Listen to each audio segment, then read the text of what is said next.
नमस्कार शेतकरी बांधवांनो, आपल्या आवडत्या यूट्यूब चॅनलमध्ये आपल्या सर्वांचे खूप खूप हार्दिक स्वागत। शेतकरी मित्रांनो, आपल्या या यूट्यूब चॅनलमध्ये जर आपण पहिल्यांदाच जर आला असाल तर नक्कीच या चॅनलला लाईक, सबस्क्राईब आणि शेअर करा। शेतकरी मित्रांनो, यूट्यूबवरती फक्त स्पेशल चॅनल आहे, फक्त कोथिंबीर उत्पादक शेतकऱ्यांनाच कोथिंबीरचीच माहिती मिळेल, त्या अनुषंगाने आपण हा व्हिडिओ बनवत आहेत। शेतकरी मित्रांनो, आता तुम्ही पाहू शकता इथं हा सदरील प्लॉट जे आहे ते टोटल 2 एकरच्या जवळपास टोटल भरलेला आहे, म्हणजे 2 एकर हे कोथिंबीरचा प्लॉट आहे।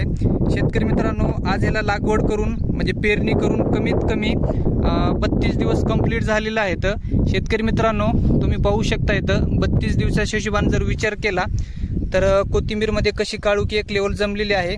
पानामध्ये पण रगनेसपणा, थिकनेसपणा, पानावरती कसल्याही प्रकारचं रोग नाही किंवा पानामध्ये तुम्हाला स्कॉर्चिंग वगैरे वाटत असेल किंवा पानं फिकं दिसत असेल, असं काही इथं प्रकार नाही। शेतकरी मित्रांनो, आता तुम्हाला